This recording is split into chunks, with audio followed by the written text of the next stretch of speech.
사역과 그리고 관계 위에 함께 하시기를 우리 주 예수 그리스도의 이름으로 간절히 축원드립니다. 자, 이번 시간은 마태복음 강해 76번째 시간입니다. 벌써 76번이나 강해를 가지고 있네요. 자, 오늘은 마태복음 26장 57절에서 75절까지 본문을 가지고 복음이라는 신성모독의 제목으로 함께 은혜를 나누도록 하겠습니다. 여러분, 벌써 제목부터가 매우 자극적이죠, 그죠? 하지만 여러분, 어떻게 복음이 신성모독이겠습니까, 그죠?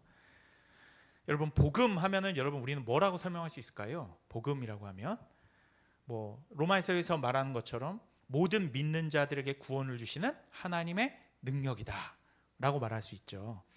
그리고 또 하나님을 영화롭게 하는 방편이기도 하죠. 복음으로 말미암아 하나님이 영화로워지시니까요. 따라서 저의 이 제목은 복음 자체에 문제가 있다는 말이 아닙니다.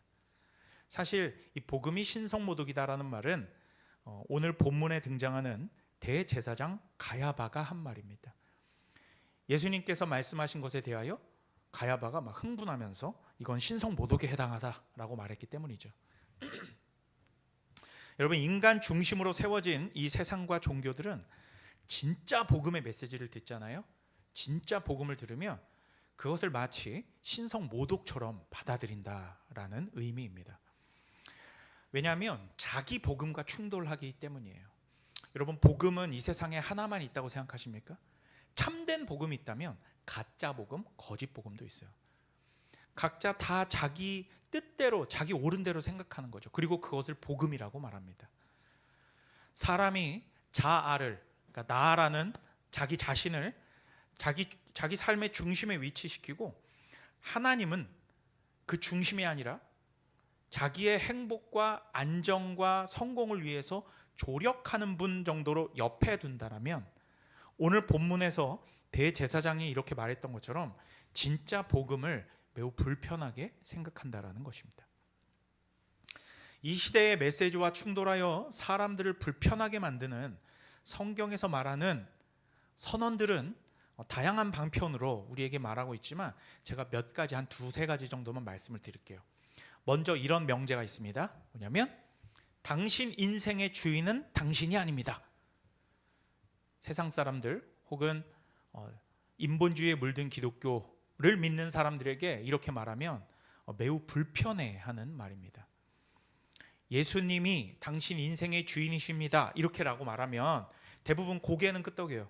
그래, 인생의 주인이시 맞지, 이렇게 말은 하지만 진짜 내 삶의 주인으로 모셔야 하며 그러한 결단을 해야 될 때가 오면 발작을 일으킵니다.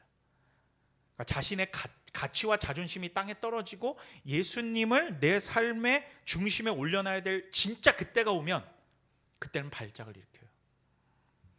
왜냐하면 자기 인생이 예수님 때문에 손해본다라고 생각하거든요.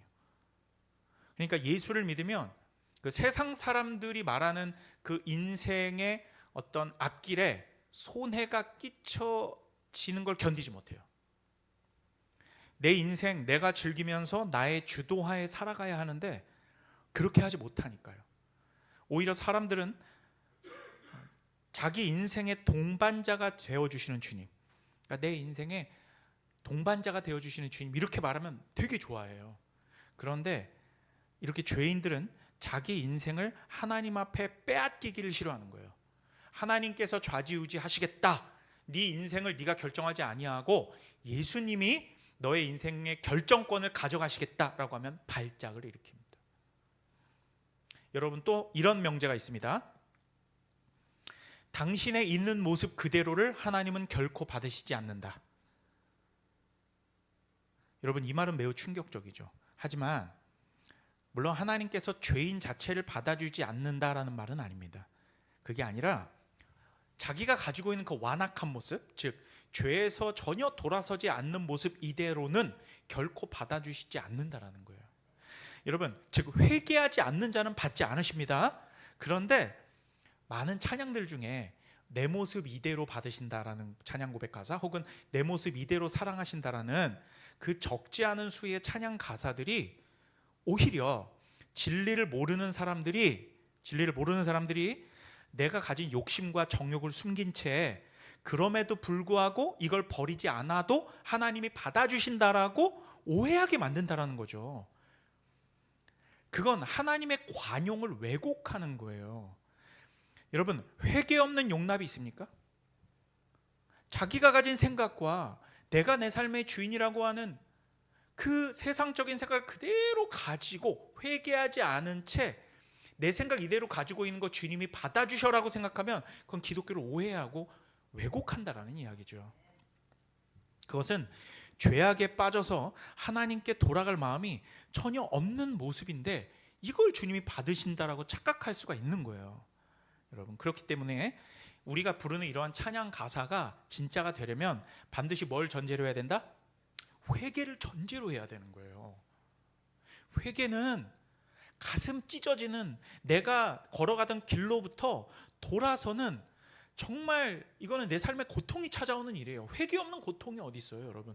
내가 좋아하고 내가 사랑하던 것들을 내려놓아야 되니까요. 우리가 아까 찬양 불렀던 가사처럼 내가 주인 삼은 모든 걸 내려놓아야 회개인 것이에요, 여러분.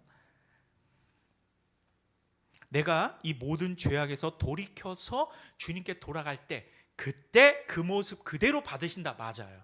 그건 맞아요. 여러분, 마치 탕자의 아버지처럼 말이죠. 탕자가 자기 생각 그대로 가지고 내가 아버지께 내 재산 물려받아가지고 나 탕진할 거야 이 모습 그대로 주님께 가면 그걸 받아주십니까? 그게 아니라 다 털려서 내가 잘못했구나, 내가 아버지께 몹쓸 짓을 했구나, 내가 아버지의 집에 가서 종이라도 하련다, 받아나 주실라나 하는 마음으로 회개했잖아요. 돌아섰잖아요. 그 마음으로 나아올 때 오히려 아버지는 멀리서 보이는 저 탕자를 달려가셔서 끌어안으시고 받아주신다는 겁니다. 이건 완전히 다른 거예요. 내 모습 이대로 받아주신다가 내가 내 욕심, 세상적인 욕심 그대로 가지고도 나아가도 주님 받아주신다. 그러니까 난 이거 안 내려놓을 거야. 요거는 완전히 다르다라는 겁니다. 그것과 내가 잘못했구나, 이 생각 다 잘못된 생각이구나, 그럼에도 우리 주님은 나 받아주실라나 하고 터덜터덜 주님께 돌아갔을 때 그때는 두 손 들고 우리 주님은 받아주시겠다라는 것입니다. 우리 주님은 오히려 우리를 너무도 사랑하시기 때문에 반드시 너희의 그 더러운 죄악의 모습에서 기필코 거룩의 모습으로 바꿔놓으시겠다라는 의지의 말씀은요, 성경에 너무나도 많아요.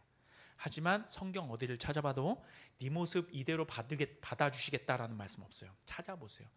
너의 모습 그대로를 사랑하시겠다, 그건 다 사람들이 지어낸 얘기예요. 그거는 회개를 빼버리고 말한 얘기예요. 하지만 결국 그렇지 않습니다.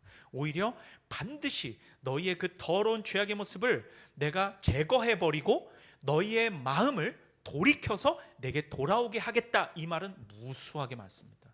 그러니까 기독교를 오해하면 안 되는 거예요, 여러분. 자, 말라기 4장 5절에서 6절 찾아봅시다. 말라기 4장 5절에서 6절 함께 읽겠습니다.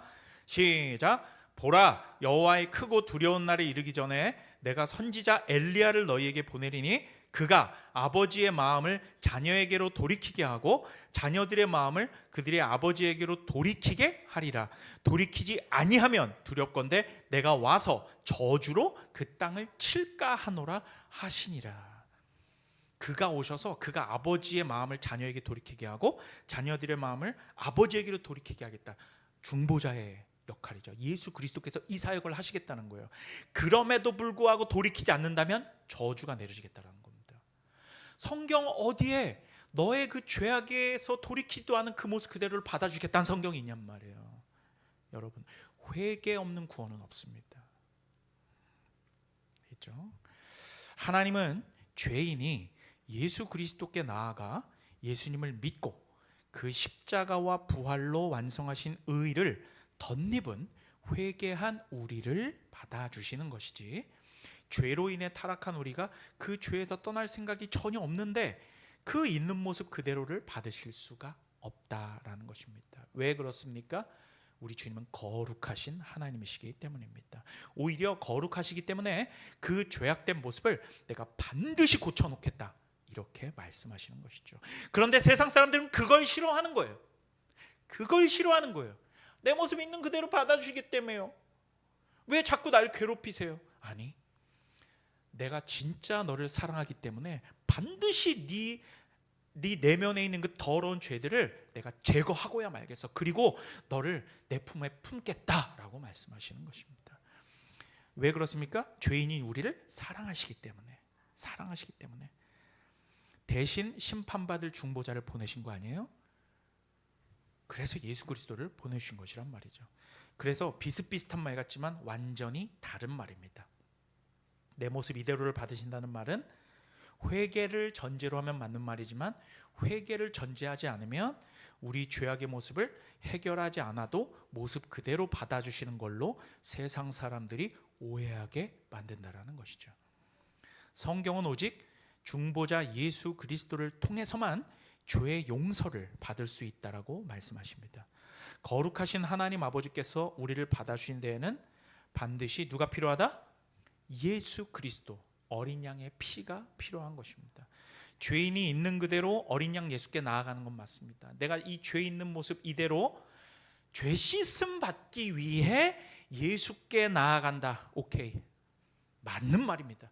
그러면 우리 주님은 당신의 보혈로 우리를 씻어주시죠. 하지만 다시 한번 말씀드리지만 죄 있는 그대로 하나님께 받아들여지는 것이 아니다라는 것입니다.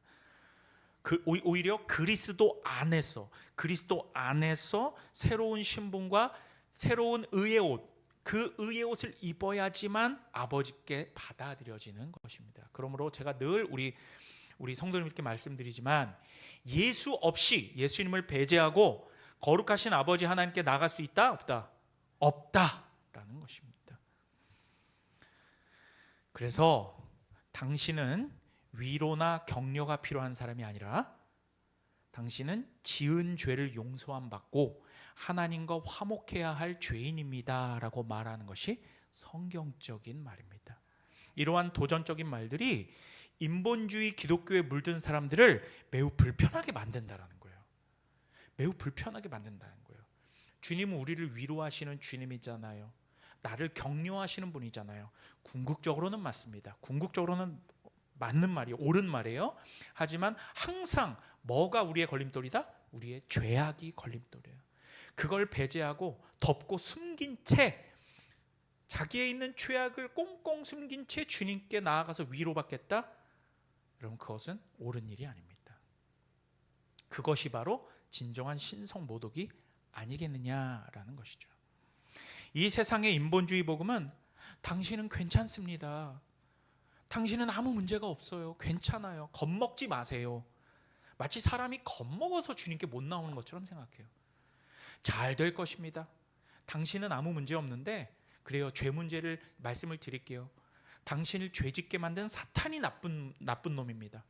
이렇게 말해요. 그래서 인간의 그 죄에 대한 책임을 자꾸 변두리로 밀어내는 것입니다. 기분 나쁜 소리 하고 싶지 않거든요. 하지만 진짜 복음은 뭐라고 말하냐면, 네가 빠져있는 죄악의 길에서 돌아서라. 회개하고 그리고 주님께 돌아와. 자기의 신을 내려놓고, 내가 주인 삼은 너의 신을 내려놓고 십자가에 달리신 예수님께 살려달라고 무릎 꿇어라. 이렇게 말하는 게 성경의 우리를 향한 복음의 말씀이란 말입니다. 그래서 당신은 괜찮습니다, 아무 문제 없습니다 라고 하는 전자가 복음이 아니고, 기쁜 소식이 아니라 오히려 죄악의 길에서 돌아서라. 너가 그 죄악을 내려놓고 죄 씻음, 십자가에 달리신 예수 앞에 나아가 그 피로 죄 씻음을 받고 하나님의 보좌 앞에 나아가라. 이게 복음이라고요. 이게 복된 소식이에요, 여러분. 그런데 오늘날 세상 사람들과 다를 바 없는 인본주의 기독교는 위로해주는 예수님을 좋아하고 선호합니다. 하지만 통치하시는 예수님은 부담스러워하죠. 벌써 그 통치라고 하는 것 자체가 거슬려, 마음에. 뭔가 좌지우지 내가 마음대로 할 수 있는 게 없다라는 얘기잖아. 통치하시는 예수님은 부담스러워합니다. 자기 삶을 하나님이 간섭하는 것도 싫어요. 이래라 저래라, 이거 하지 마, 이렇게 해. 그리고 내 마음을 어루만져 주시는 주님, 세상에서 힘들고 지쳐 낭망하고 넘어져서 이 상한 마음을 어루만져 주시는 예수님은 환영하지만 내 인생의 주도권을 요구하시는 예수님은 거절합니다. 그리고 내 꿈을 이루어 주시는 예수님을 원하지만 자기를 부인하고 자기 십자가를 지라고 말씀하신 예수님은 불편해한다라는 것이죠. 이렇게 복음이 인간의 안정과 자기 실현을 위한 도구로 변질된 세상에서는 참된 복음이 오히려 과격한 신성 모독으로 들리는 것입니다. 바로 그러한 취지에서 오늘 대제사장은 예수님이 복음을 말씀하시거든요. 내가 구름 타고 심판주로 이 땅에 다시 오실 것이라고 말씀하시는데 그걸 신성 모독으로 들은 거예요. 이 세상은 죄로부터의 회개를 말하면 정죄하지 말라고 말하고, 왜 자꾸 정죄해요? 이렇게 말하고, 원죄를 말하면 시대착오적이라고 하고, 구원에 있어서 예수 그리스도의 유일성, 즉 오직 예수를 말하잖아요. 그럼 어떤 교회들에서는 배타적인 기독교 말하지 말라고 해요. 아니, 예수님 한 길밖에 없는 이 구원의 길을 배타적 기독교가 아니래요, 우리 기독교는. 그리고 심판과 재림을 말하면 두려움을 조장하지 말라고 말합니다. 그리고 이 땅에서 살면서 하나님에 대한 순종과 거룩한 삶을 말하면 그리스도 안에서의 자유를 억압하지 말라고 말합니다. 이들은 하나님께 전혀 순종하지 않는 방종을 그리스도 안에서의 자유로 착각하는 것이지요. 자, 이렇게 사람이 중심이 되어버린 교회에서의 예수님은 진짜 그리스도가 되실 수 없고 왕이 되실 수 없습니다. 아무리 입술로 왕, 아무리 입술로 그리스도, 주님, 주여 외친다라고 해도 이미 중심에는 누가 있는 거예요? 자기 자신이 있기 때문이죠. 따라서 오늘 본문에서처럼 왕이신 예수님 장차 구름 타고 오셔서 세상을 심판하신 메시아를 말하면 가야바가 그랬던 것처럼 자기 자신이라는 신에게 신성 모독적인 발언이 되어버린다라는 것이죠. 사람들은 자기 자신을 섬기니까요. 종교가 없다라고 말하는 모든 무신론자들은 사실은 자기 자신을 섬기는 것입니다. 하지만 오늘 본문에서 예수님을 신성 모독으로 몰아붙인 종교 지도자들이 사실은 반대로 신성 모독을 행하고 있는 게 아닐까요? 왜 그렇습니까? 지금 하나님의 아들이신 예수를 사형으로 몰아가려고 하고 있잖아요. 그죠? 그리고 심지어 이제 제가 다음 단락으로 가면 예수님을 가장 잘 안다라고 장담했던 수제자 베드로가 예수님을 3번이나 부인할 뿐만 아니라 마지막에는 예수님을 저주까지 하면서 나는 알지 못한다라고까지 얘기했잖아요. 누가 진짜 신성 모독을 하고 있는가? 오늘 본문이 우리에게 이렇게 반문하고 있는 것입니다. 누가 진짜 신성 모독을 하고 있는가? 진짜 신성 모독을 행하는 사람들은 자기 인생의 주도권을 내려놓지 않으려는 죄인들이 아니겠습니까? 그리고 회개도 없이 자기 욕심 있는 그대로 받아들인다라고 우기는 그런 교회를 만들어 가려고 하는 잘못된 교회들이 아니겠어요? 그게 신성 모독이 아닐까요? 인간 중심의 세상과 종교는 십자가와 부활, 예수 그리스도의 왕권과 재림을 선포하는 이 참된 복음을 신성 모독으로 여기지만 진짜 신성 모독은 왕 대신 예수 그리스도를 거부하고 부인하는 모든 말과 행동에 있습니다. 따라서 혹시나 우리의 삶, 각자 여러분과 저의 삶과 신앙의 속에서마저 우리의 주도권을 내가 입으로는 예수님 왕이십니다, 하나님 다스리십니다라고 말하지만 진짜 주도권을 내려놓아야 되는 그 현실 속에서 예수님께 왕권을 내어드리지 않고 그냥 단지 내 삶을 위한 조력자의 위치로 내려보낸다면 어쩌면 우리 또한 신성 모독을 행하는 것일지도 모르겠습니다. 자, 이제 오늘 본문 말씀을 한번 살펴보겠습니다. 자, 오늘 말씀 27절을 보니까요. 57절을 보니까 사람들이 예수님을 붙잡아 당시 대제사장이었던 가야바에게로 끌려갑니다. 그죠? 그곳에는 이미 서기관과 장로들이 모여 있었어요. 마치 미리 약속된 대로 짜놓은 재판인 것처럼 말이죠. 그죠? 예수님이 잡히시자마자 갔는데 거기 재판할 사람들이 모여 있는 거예요. 그죠? 기소와 동시에 재판이 이루어지는 겁니다, 여러분. 너무 웃기죠? 속전속결로 재판을 밀어붙이려는 그런 구색을 갖추고 있었습니다. 하지만 아시다시피 이것은 정상적인 재판이 아니죠. 이 재판은 진실이 중요한 재판도 아니었습니다. 이미 결론을 정해놓고 짜맞추는 재판을 한 것이죠. 어디서 많이 우리가 경험한 것 아닙니까? 이미 결론을 정해놓고 짜맞추는 자기적 재판. 그 목적은 예수님을 지금 종교법으로 올가매어서 사형 선고를 받게 하려는 거죠. 제가 길게 말씀드리진 않겠지만 오늘날 우리 대한민국의 현실 속에서도 같은 일이 일어나고 있다는 것은 여러분들께서 조금만 알아보시면 금방 아실 수 있죠.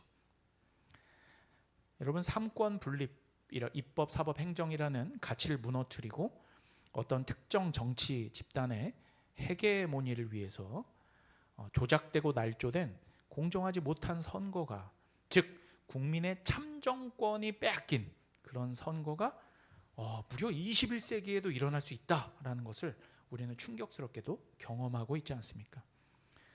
여러분, 저는 이 영적인 분별이라고 하는 것을 단지 교회 안에서만 작동하는 것이라고 말하고 싶지 않습니다. 여러분, 영적인 분별은 교회 안에서만 있는 게 아니라 내가 이 세계관, 즉 세상을 바라보는 이 세계관에서도 영적 분별이 필요한 거예요. 성경으로, 성경의 가치로 이 세상을 바라봐야 되는 거예요. 정치, 경제, 사회, 문화, 우리 삶의 모든 영역에서 성경으로부터 비롯된 영적 분별이 여러분 안에 계신 성령의 역사하심으로 작동되어야 하는 거예요. 그 영적 분별력이라는 게. 그래서 저는 이렇게 정치적으로 이게 맞다 저게 맞다 말하지 않아요. 다만 저는 진리의 말씀을 가르치고 전할 뿐이에요. 판단은 각자가 하는 겁니다. 판단은. 그렇기 때문에 여러분, 저는 그냥 우리 성도님들께 잘 분별하십시오라고밖에 말할 수가 없어요. 잘 분별하십시오. 바로 이러한 조작되고 날조된 선동으로 오늘 본문에 예수님을 십자가에 못 박은 일을 우리가 본문에서 확인하면서 죄된 인간은요, 2000년 전이나 2000년 전에 저 유대 팔레스타인 땅에서 예수님을 십자가에 못 박았던 인간들이나 지금이나 변함없이 자기라는 신, 내가 잘 돼야 되고 내가 대제사장에 올려야 되고 내가 지금 위협을 받으면 안 되는 거 아닙니까? 그러니까 자기의 정욕이라는 신을 끔찍하게 모시고 사는구나 라는 사실을 다시 한번 깨닫게 되는 것입니다. 사랑하는 여러분, 거듭나지 않은 죄인들은 성경에서 진리를 알고 싶어 하지 않아요. 그러니까 성경을 통해서 알고 싶은 게 진리를 발견하고 싶은 게 아니에요. 죄인들은, 아직 거듭나지 않은 죄인들은 오히려 자기가 원하는 결론이 있거든요. 이미 있어요. 내가 원하는 결론이, 이게 옳다라는 결론이 있는데 그 결론을 정해놓고 그 결론을 정당화해 줄 말을 성경에 찾는 거예요. 보고 싶은 것만 보고 듣고 싶은 것만 듣는 것이죠. 그러니까 성경을 펼쳐놓고도 내가 가진 선입관을 싹 없애고 그냥 백지의 상태에서 지금 이 본문이 나에게 무엇을 말씀하는 거를 봐야 돼요. 근데 그게 아니고 진짜 성경이 말하는 것을 연구하는 것이 아니라 자기가 이미 믿고 있는 생각을 뒷받침할 만한 구절을 찾아 헤맵니다. 이러한 모습은 마치 내가 성경을 막 보면서 하나님께 물어보는 것처럼 보이지만 사실은 그러한 자세가 아니라 하나님께 자기가 내린 결론을 승인해 달라고, 나는 이미 생각하고 이미 이 마음속에 결론을 내려놓고 있어요. 근데 성경을 막 찾으면서 내가 가진 이 결정을 승인해 달라고 하나님께 떼쓰는 것과 같은 거예요, 여러분. 그리고는 억지 해석으로 결국은 자기 뜻대로 성경을 왜곡합니다. 그게 오늘 본문에 그대로 드러나요. 제가 한번 볼게요. 그래서 여러분, 사실 말과 글이라는 것은요, 해석의 여지에 따라서 판단과 범위가 정해지는 거예요. 교묘하게 해석하면 하지도 않은 말을 마치 한 것처럼 날조할 수가 있습니다. 제가 그걸 한번 찾아볼게요. 자, 예수님께서는 이렇게 말씀하신 적이 있습니다. 먼저 요한복음 2장 19절 봅시다. 성전에 들어가셔서 예수님께서 2장 19절에 성전 청결석 그 성전을 보시면서 이런 말씀하셨어요. 예수님께서, 자 19절입니다. 함께 읽습니다. 시작. 예수께서 대답하여 이르시되 너희가 이 성전을 헐라 내가 사흘 동안에 일으키리라. 자 보세요. 지금 이 예수님의 말씀은 성전을 누가 허는 것입니까? 너희가 허는 거죠. 분명히 너희가 헌다 그랬잖아요. 그런데 일으키는 건 누가 일으키겠다? 내가 사흘 만에 일으키겠다고 했죠. 자, 다시 한번 성전을 누가 헐라? 너희가 헐라예요. 그죠? 그런데 오늘 본문 59절 61절 봅시다. 다 함께 읽겠습니다. 이들이 어떻게 날조하는지 보세요. 시작. 대제사장들과 온 공회가 예수를 죽이려고 그를 칠 거짓 증거를 찾으매 거짓 증인이 많이 왔으나 얻지 못하더니 후에 두 사람이 와서, 이 두 사람이 중요해요. 61절 시작. 이르되 이 사람의 말이 내가 하나님의 성전을 헐고 사흘 동안에 지을 수 있다 하더라 하니. 아주 교묘하죠. 예수님이 성전을 내가 헐겠다라고 한 적이 있어요, 없어요? 없다니까요. 이거 우리도 속아요. 우리도 속는다고요. 너희가 헐라고 하잖아요. 지금 우리가 살고 있는 이 시점, 이 순간에도 우리의 정치적 현실, 경제적 현실 속에서도 이러한 날조와 선동이 일어나고 있는 거예요.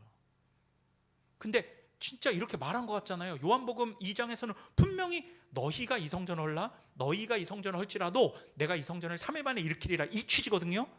성전은 예수 그리스도의 몸을 의미하는 거잖아요. 십자가에 예수님이 직접 못 박았냐고요. 아니죠. 누가 못 박았어요? 너희가 못 박았잖아요. 그런데 이 나쁜 거짓 선동가들은 뭐라고 합니까? 이 사람의 말이 자기가 이 성전을 헌다고 했어요. 거짓말이죠. 그리고 3일 동안에 자기가 다시 지을 수 있다고 했어요. 아주 교묘하죠? 성전은 예수님의 자신의 몸인데 예수님 스스로 성전을 어떻게 헐겠습니까? 자살한단 말입니까, 예수님이? 바로 이런 것입니다. 죄된 인간들의 교묘한 말과 왜곡된 논리는 사람들로 하여금 그럴듯하게 보인다는 것이요. 성경을 읽는 우리도 속아요. 우리도 속는다니까요. 그래, 예수님이 그 성전을 허문다고 하셨지. 언제 예수님이 성전을 허문다고 했어요? 너희가 헐라고 말씀하셨죠. 이렇게 왜곡하는 자신들도 여러분 사실은 알고 있어요. 자기가 왜곡하고 있다는 걸. 그런데 자신들이 지금 거짓을 포장하고 있다는 걸 알면서 계속 하는데요. 사람들은요, 계속 거짓과 왜곡을 반복하고 말하다 보면 자기도 거기에 속아요. 그게 기만이라고 하죠. 자기 기만. 거짓으로 시작했는데 결국 그걸 진실이라고 믿는 겁니다. 여러분, 이게 속 터지는 현실이죠. 하지만 이게 중요합니다. 우리 하나님께서는 다 보고 계시다. 이게 무서운 거예요. 아무 말씀이 없는 것 같아. 아무 일도 안 일어나. 장기간 동안 아무 일도 안 일어나요. 그러니까 우리 주님이 관심이 없나 보다, 이렇게 생각하는 것 같아요. 따라서 이 세상은 여러분, 진짜 복음을 오히려 신성모독이라고 말하면서 왜곡하고 날조하고 선동하는 거죠. 그러면서 저와 여러분, 진짜 복음의 진리를 찾아가려는 참된 교회들을 어리석은 사람들로 몰아갈 수 있습니다. 억울하죠. 이 교회 진짜 성경적인 말씀으로만 바로 세우고 싶고, 세상에서 하는 프로그램들 안 하고 싶고, 이게 부흥하든 안 하든 하나님께서 하라고 하는 그 말씀의 기본 진리들의 털을 굳건히 다지고 싶은, 지금 이 목회를 하고 싶은데 이게 자꾸 어리석은 짓이라고 여기는 거예요. 근데 진짜로 잘 안 돼, 목회가. 잘 안 된다고요. 그러니까 속는 거야. 내가 잘못하고 있나? 뭔가를 안 하고 있는 건가? 왜요? 하나님이 아무 말씀 안 하시니까요. 진짜 짠하고 나타나셔서 이렇게 해라, 저렇게 해라 라고 말씀하시면 얼마나 좋겠습니까마는 그렇게 말씀 안 하시거든요. 기록된 말씀만 주셨어요, 우리에게. 그런데 우리는 주님께서 다 보고 계시다라고 하는 성경을 읽으면서 우리 위로를 얻습니다. 전도서 말씀 한번 찾아보죠. 하나님께서 과연 무관심하실까요? 전도서 8장 11절 우리가 함께 읽습니다. 시작. 악한 일에 관한 징벌이 속히 실행되지 아니하므로 인생들이 악을 행하는 데에 마음이 담대하도다. 막 죄를 짓는데 아무 일도 안 일어나. 그래 놓고 나서도 또 아무 일도 안 일어나. 그러니까 마음이 담대한 겁니다. 우리 본문과 또 우리의 현실 속에서 일어나고 있는 일들이 바로 이러한 겁니다.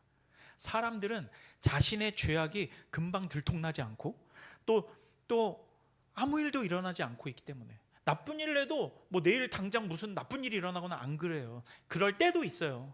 그럴 때도 있지만 40년을 악한 일을 행해와도 아무 일도 안 일어나요. 그러니까 사람들이, 믿는 사람들이 막 마음에 막 자괴감이 들죠. 저렇게 나쁜 짓을 하고 사는 사람들이 어떻게 이 땅 가운데서 떵떵거리고 잘 살면서 아무 일도 안 일어날 수 있지? 왜 이렇게 억울하지? 하지만 성경은 우리에게 참고 인내하고 견디고, 그리고 과연 나중에 이들에게 어떤 일이 일어날지 성경을 통해서 보라라고 우리에게 말하고 있어요. 자, 여러분, 이런 거짓 선동가, 이런 거짓 교사들에게 유다는, 예수님의 동생 유다는 이렇게 경고하고 있습니다. 유다서 10절에서 13절까지입니다. 유다서는 장이 없습니다. 한 장만 있어요. 유다서 10절에서 13절. 제가 읽을게요. 눈으로 잘 한번 보세요. 거짓 교사들이 이때 이렇게 많았습니다. 이 사람들은 무엇이든지 그 알지 못하는 것을 비방하는도다. 또 그들은 이성 없는 짐승같이 본능으로 아는 그것으로 멸망하느니라. 화 있을진저 이 사람들이여 가인의 길에 행하였으며 삭슬 위하여 발람의 어그러진 길로 몰려갔으며 고라의 패역을 따라 멸망을 받았도다. 그들은 기탄 없이 너희와 함께 먹으니 너희의 애찬의 암초요 자기 몸만 기르는 목자요 바람에 불려가는 물 없는 구름이요 죽고 또 죽어 뿌리까지 뽑힌 열매 없는 가을나무요 자기 수치의 거품을 뿜는 바다의 거친 물결이요 영원히 예비된 캄캄한 흑암으로 돌아갈 유리하는 별들이라. 진짜 저주도 이렇게 시적으로 하고 있어요. 너무나 시적. 근데 무시무시한 겁니다. 이 저주는. 이렇게 예수님의 동생 유다는 거침없는 어조로 거짓 선동가, 거짓 교사들을 정죄하고 심판을 선언하고 있습니다. 오늘 본문에서 이렇게 거짓 증인들이 예수님을 고발하지만 예수님은 아무 말씀도 하지 않으셨어요. 처음에는. 그죠? 왜냐하면 이 거짓 재판의 정당성을 애초부터 인정하지 않으셨기 때문입니다. 그럼에도 대제사장은 계속 신문합니다. 네가 하나님의 아들이냐? 네가 그리스도냐? 네가 이스라엘의 왕이냐? 계속 신문을 해요. 여기서 침묵하시던 예수님은 놀라운 대답을 하십니다. 64절인데요. 먼저 뭐라고 하시냐면 네가 말하였느니라 라고 하시면서 64절 다음은 제가 읽겠습니다. 준비된 말씀 없어요. 이렇게 말씀하세요. 이후에 인자가 권능의 우편에 앉아있는 것과 하늘 구름을 타고 오는 것을 너희가 보리라 라고 말씀하셨어요. 이제 이들은 잘 걸려들었다. 이 파놓은 함정에 빠진 거거든요. 예수님이 뭐라고 이 걸릴 말들을 막 하도록 유도신문을 한 거죠. 그런데 여기에서 이제 그들이 파놓은 함정에 빠지신 것처럼 보이지만 사실은 빠지신 게 아니라 빠져주신 거예요. 빠져주신 거예요. 왜냐하면 함정이라는 걸 알면서도 예수님이 지금 어디로 가셔야 되기 때문에 어디로 가셔야 돼요? 어디 달리셔야 돼요? 십자가의 길로 가셔야 하기 때문에 이건 함정에 빠져주신 겁니다. 오늘 예수님이 이렇게 선언하신 이 이후에 인자가 권능의 우편에 앉아있는 것과 하늘 구름을 타고 오는 것을 너희가 보리라 하는 말씀은 구약의 예언 말씀이에요. 시편 110편과 다니엘 7장 말씀입니다. 장차 왕으로 오실, 통치하실, 그리고 심판주로 다시 오실 미래를 조망하고 선언하신 것이죠. 우리가 바로 전에 보았던 인생들이 악을 행하는 데 담대하다라고 말했던 전도서, 얼마나 억울하고 얼마나 답답해요. 억울하고 왜 이렇게 저들은 세상에서 잘 되고 아무 일도 안 일어나지? 그런데 그렇게 인생들이 악을 행하는 데 담대하다라고 말한 전도서의 말씀에 이 말씀이 결론을 내린 겁니다. 예수님께서 구름을 타고 오신다라는 게 그냥 뭐 판타지 소설 같은 얘기지만 여러분 진짜 예수님께서 구름을 타고 오시는 순간 끝나는 거예요. 거리낌 없이 거짓을 선동하고 죄악을 담대하게 일삼는 자들은 이제 회개의 기회가 사라집니다. 자, 여러분, 회개의 기회가 사라지는 것이 가장 두려운 거예요. 이게 아무 말도 아닌 것 같지만 회개는 우리가 돌이키고 주님의 백성이 될 수 있는 유일한 통로예요. 그런데 회개의 길이 막혀버린다는 것은 그건 끝나는 겁니다. 곧바로 심판의 자리로 가게 되어 있는 거예요. 유다서가 말하는 저 비참한 최후를 이제 진짜 눈으로 맞이하게 되는 것입니다. 자, 이제 오늘 본문의 장면이 바뀌어서 대제사장 집 안쪽 뜰에서는 이제 예수님이 신문을 받고 계시죠. 바깥 뜰에는 누가 있어요? 베드로가 있습니다. 이제 장면이 전환되는 거죠. 안쪽 뜰에서는 신문 받으신 예수님, 바깥쪽에서는 예수님을 부인하는 베드로. 안에서는 예수님께서 자신의 정체성을 가감없이 드러내시죠. 어떻게 해요? 말씀하셨잖아요. 내가 하나님 보좌 우편에 앉아 있는 것과 심판주로 구름 타고 오는 것을 너희가 볼 것이다. 자신을 드러내죠. 정체성이란 말이에요. 십자가의 길로 가시는 거죠. 자, 그런데 베드로는요. 너의 정체성이 뭐야? 라고 여종들이 물어봐요. 근데 베드로는 어떻게 말했습니까? 나는 알지 못하노라. 이걸 지금 대조적인 모습을 의도적으로 보여주는 겁니다. 예수님은 십자가의 길로 가실 걸 알면서 나는 그리스도가 아니야. 그러면 예수님 십자가 안 지는 거예요. 그런데 예수님은 네가 말하였느니라. 내가 맞다. 그리스도며 내가 메시아다. 그리고 나는 장차 심판지로 올 왕이다.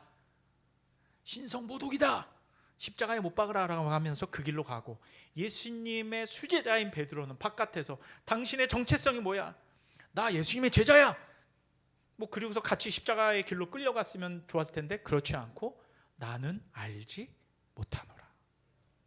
이런 대조적인 모습을 의도적으로 보여주고 있는 것입니다. 예수님은 베드로를 부인한 적이 없잖아요. 예수님이 베드로 부인한 적 있어요?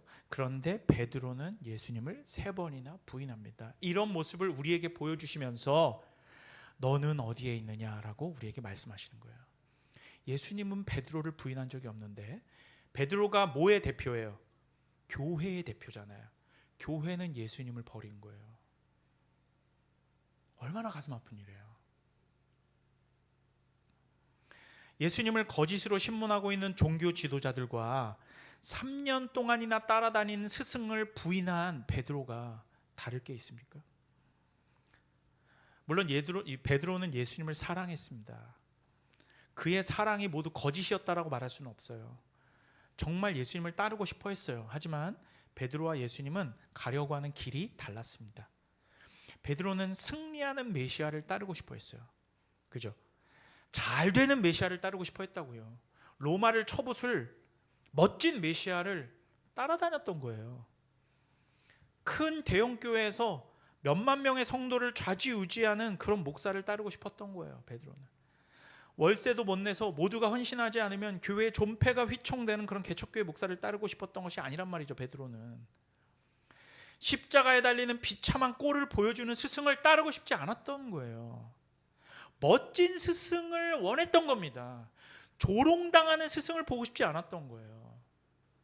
사랑하는 여러분, 하지만 성경이 말하는 복음은 저 비참하고 창피한 그리스도를 바라보는 것에서 시작하는 거예요. 여러분, 장대에 달린, 나무에 달린 저 보기도 싫은 불뱀, 놋뱀, 제가 민수기로 제가 바꿔서 얘기하자면 내가 내 죄를 이제 그 독사가 품은 그 표독스러운 독으로 표현된 거거든요. 나를 죽이는 저 독, 그 독을 먹으면 나 자신, 십자가에 달린 저 장대 위에 높이 들린 저 놋뱀을 바라봐야 되는 거예요. 저 추악한 죄악을 뒤집어 쓴 메시아를 바라보라고 촉구하는 것이 복음이란 말입니다. 복음이 여러분들 귀에 듣기 좋은 스윗하고 멜로우하고 말랑말랑한 소리라고 들리십니까? 착각하는 거예요. 복음은 너의 추악한 죄악을 짊어지고 저 흉측한 모습으로 장대에 달린 저 나무에 달린 예수 그리스도를 바라보라고 하는 게 복음인 것이에요. 여러분, 그게 기독교예요.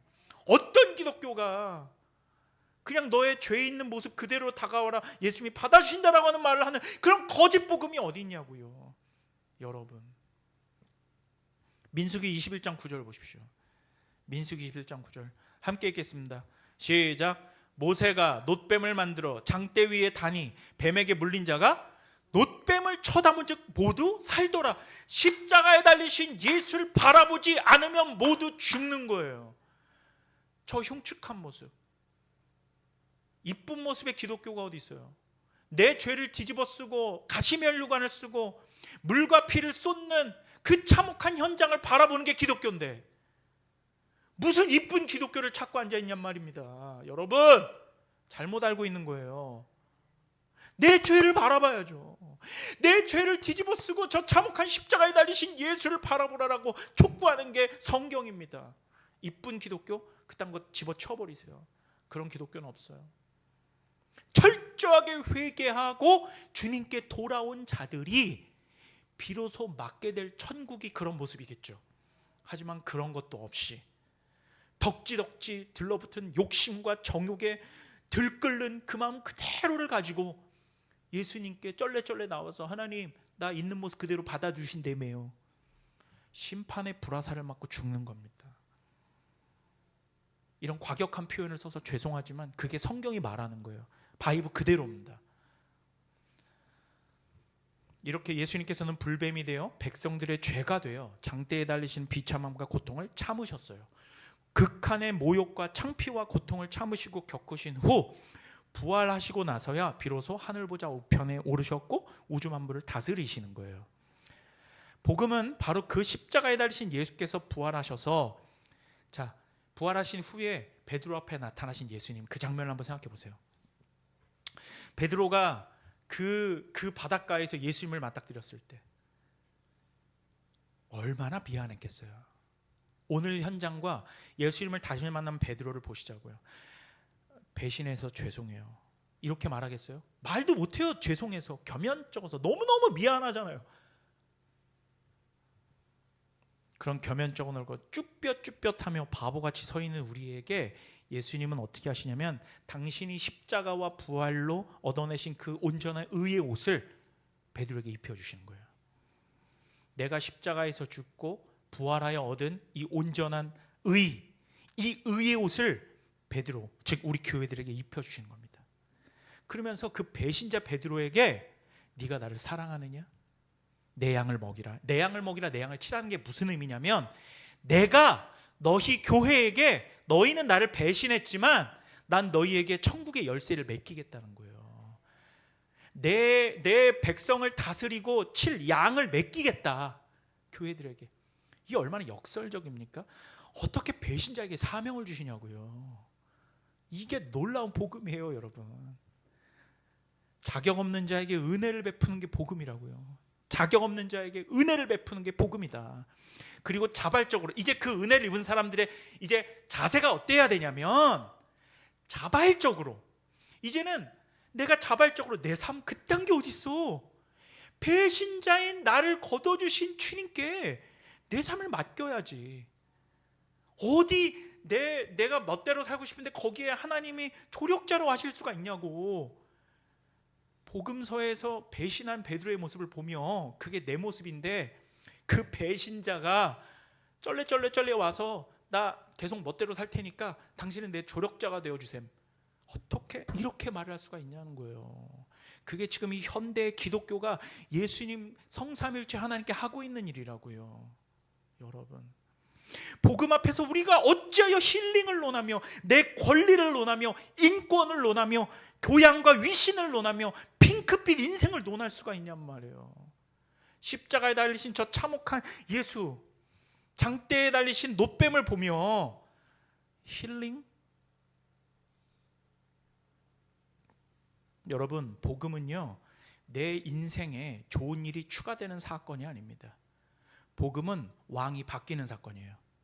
다시 한번, 복음은 왕이 바뀌는 사건이에요. 내가 왕으로 앉아있던 자리에서 끌려져서 내려오고 예수 그리스도께서 그 자리로 올라가시는 거예요. 시편 2편이 그 말씀이란 말이에요. 왕으로 등극하시는 거. 내가 세운 성전을 내가 보수하는 게 아니라 내가 지은 성전을 헐고 그리스도께서 성전으로 세워지시는 것입니다. 나를 신으로 섬기던 성전이 없어지고 참된 하나님을 섬기는 성전이 내 안에 다시 세워지는 거예요. 그런데 어떻게 나를 위한 삶을 살 수가 있겠습니까? 예수께서 우리 안에 참된 성전으로 다시 세워지는 것이 구원입니다. 내가 죽고 예수가 사는 것이 구원이에요. 믿으십니까? 이것이 오늘 본문이 우리에게 반문하는 거예요. 누가 신성모독을 하고 있느냐? 우리가 이제 베드로의 입장에서 주님, 제가 그랬습니다. 잘못했습니다. 용서해 주세요, 하나님. 내가 신성모독자였습니다, 주님. 하지만 우리 주님은 우리에게 의의 옷을 입혀주시고 내 양을 먹이라, 내 양을 치라며 사명을 주신다. 자, 그럼 이제 우리는 앞으로 어떻게 살아야 되겠습니까? 그 어떻게 살아야 되는가에 대해서 사도 바울은 우리에게 수도 없이 말했죠. 이 말씀을 읽고 우리가 기도하고 마치겠습니다. 오늘 말씀의 결론입니다. 갈라디아서 2장 20절이에요. 이제 우리가 어떻게 살아야 하느냐? 여러분, 내가 어디 있습니까? 나 따위가 어디 있어요? 사도 바울은 이렇게 말합니다. 우리 한 목소리로 함께 봉독하겠습니다. 시작. 내가 그리스도와 함께 십자가에 못 박혔나니 그런즉 이제는 내가 사는 것이 아니요 오직 내 안에 그리스도께서 사시는 것이라. 이제 내가 육체 가운데 사는 것은 나를 사랑하사 자기를 위하여 자기 자신을 버리신 하나님의 아들을 믿는 믿음 안에서 사는 것이라. 아멘. 이제 나를 위한 삶을 사는 것은 신성모독입니다. 내가 나를 위한 삶을 사는 것은 뭐라고요? 그게 신성모독이에요. 꼭 기억하시고, 참된 기쁨과 행복을 그리스도 안에서 회복하셨어. 나로 살지 마시고 예수로 살아가는 저와 여러분 되시기를 간절히 소망합니다. 기도하겠습니다. 거룩하신 하나님,